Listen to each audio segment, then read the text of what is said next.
We have three topics today: building inspections, our city budget, and COVID-19. So let's get right to it.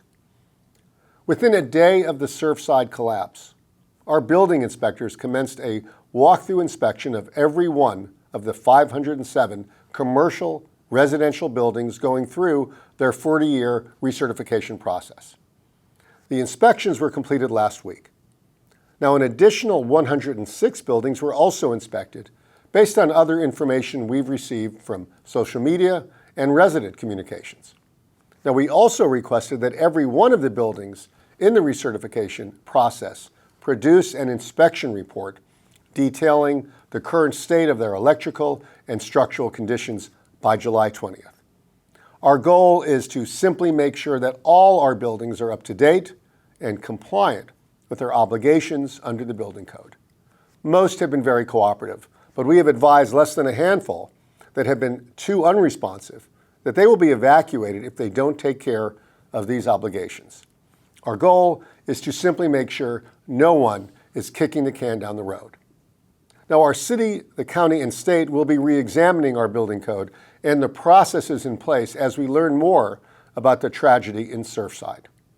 But still, lots of folks are calling and asking about their own buildings.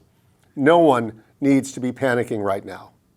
But we do need to make sure all our structures are up to date in what is required of them. And that is what we intend to do. Now, it feels odd talking about these things while the recovery effort is still ongoing just down the street. The stories we are hearing about the loved ones lost and so many lives cut short is just beyond bearable. To all those impacted, our hearts are with you. And to all the first responders who have been working so hard, including our city's own rescue personnel, we remain grateful. So now to the budget. On July 28th, the City Commission will be adopting our city's budget and setting the city's millage rate for the upcoming 2022 fiscal year. And because of COVID-19 and modest property value growth and scarcity of new construction, it proved to be another tight budget year.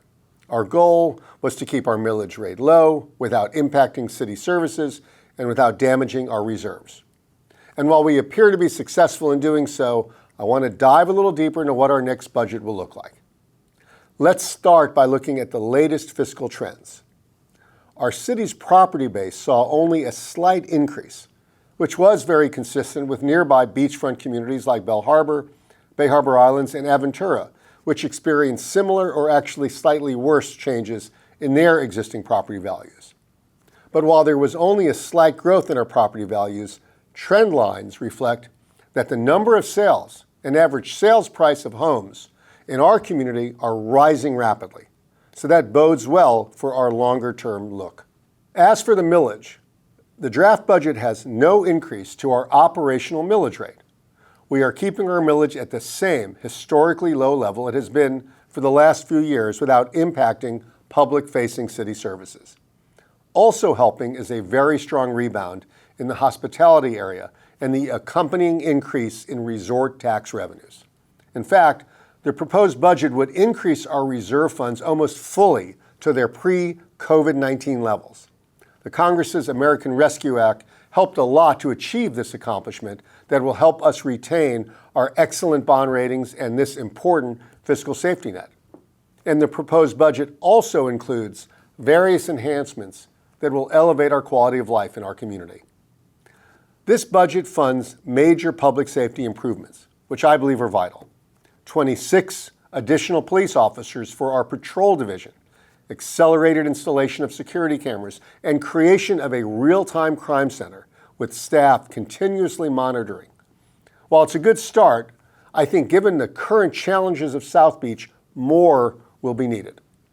The budget also includes funding for a new team of 6 code compliance enforcement officers who will be dedicated to the Art Deco Cultural District. It also includes some funding for our local hero, Sabrina Cohen's Adaptive Fitness Center. Now, all this was accomplished while improving efficiencies as our administrative staff are now 40 fewer than in fiscal year 2017.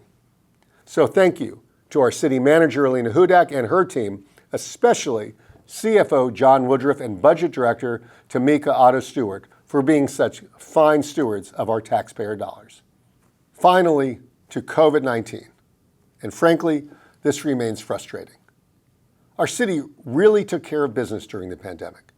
Our vaccination rates are among the highest in the state, if not the nation.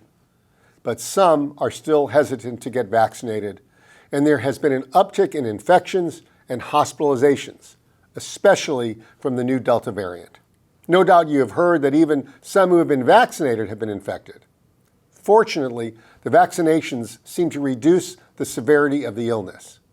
That is why nearly everyone hospitalized from infections are, in fact, those that have declined to be vaccinated. Here is Dr. Eileen Marty with her thoughts on these circumstances. We are seeing a rise in cases of COVID-19 once again in our community and throughout the United States. In fact, more than 44 states have seen a rise in cases once again. Our hospitals are again admitting more and more cases to the point that we are 125% more cases right now than we were 1 month ago. Why is this happening? Primarily because unvaccinated people are following the guidelines that were established for vaccinated people. And that's a huge issue. People are unvaccinated, getting together in crowded places with poor ventilation, indoors, and cases are rising. What can you do? Get vaccinated. The vaccines that we have here in the United States are the best of anywhere in the world. Our messenger RNA vaccines are the safest vaccines that have ever been developed.